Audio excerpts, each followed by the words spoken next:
And That's we're good. back. And we're back. Do you want to do the opening for this second segment, please, Bob?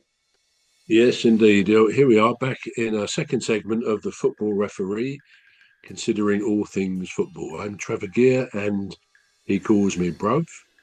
And I'm Emmy Hikins, and he calls me Cos. Welcome to the second segment of the football referee.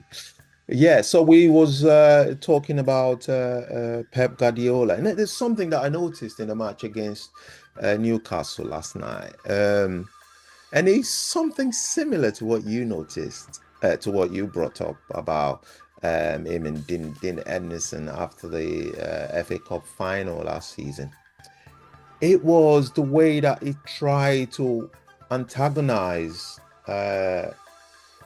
Louis Hall. There's a lad, a Newcastle lad. Now I've never seen him before. It was the first time that I've seen him, No. but he played great football on the touchline. It was really good. It was a lot of dribbling and it's skillful. And there was a throw. There was a throw in, and the guy went to pick up the ball to throw, and he just tapped him, and he was just. I'm like, what are you doing? The game is still Absolutely. on, and his assistant head coach or whatever, and he got a booking. So I thought when the referee was approaching the bench, I thought the referee was going to Mm. give him a yellow card, but instead it was Wow. the assistant coach that he gave. So he had to go into the go further back then, Mm. and I don't know.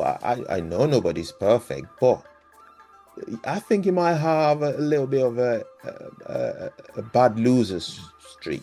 Um, Pep Guardiola, I think he's that obsessed with winning, he can't not. I mean, but last night they were winning. They were one goal up at Yeah. that time. And they won, of course. They won, So they won. irrespective of the bad decision. Yeah. Yeah. Yeah. So, I saw that and I thought, oh my days, I don't like this. It's a young lad. The guy is probably 18 or maybe 17, Mm.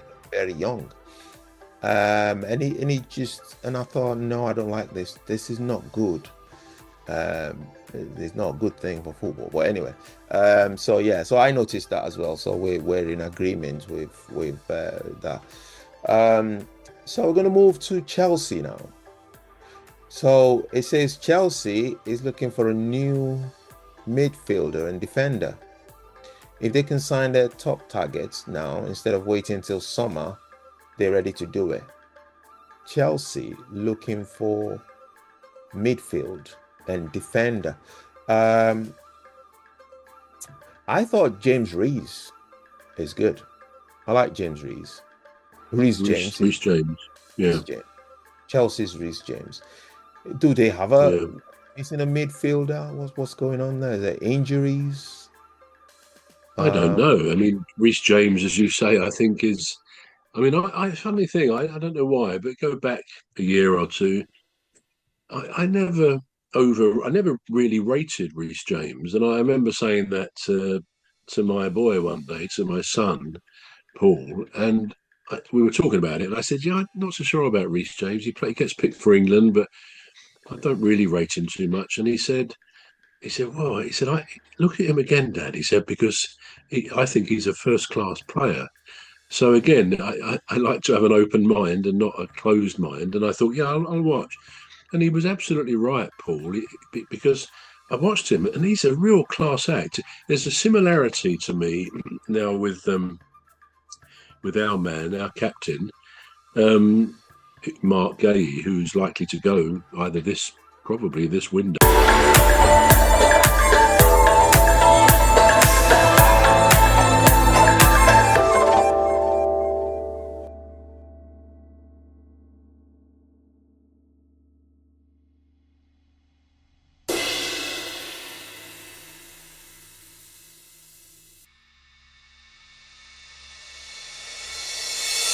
This probably this window, I would think, go to Liverpool or somewhere.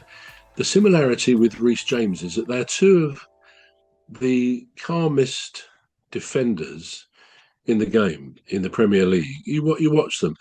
even if they receive the ball under pressure, they never sort of panic and make an ill-advised pass to the wrong person. They cope. They shield the ball. That they're masters of staying calm and cool under pressure, and that makes them both the good captains, I suspect, which is part of the attraction for Mark Gay. He's got a class all about him, and the same for Reece James. Don't know why I didn't ever recognise it. Perhaps I didn't really observe him as much as I thought I had. But yeah, Reece James is an excellent player. You say midfield. I think he sort of fluctuates really from a defender, doesn't he, into midfield as well. So I'm not sure that would be too relevant to them wanting another midfield player or two. Obviously, they've got Cole Palmer as well in there. And no doubt Chelsea always seem to have a surfeit of players. But yeah, I guess if they're saying that they need a new midfielder or two, then who are we to refute that, to argue with that? They know what they think they need. Chelsea still aren't really firing on all cylinders, are they, this season? No, Whereas no. high hopes were expected of them at the beginning of the season, a possible league champions contender. So yeah, I think clubs consider what they want and they try and go and get them, and they've got the resources to do it, provided they can do it within the financial fair play rules.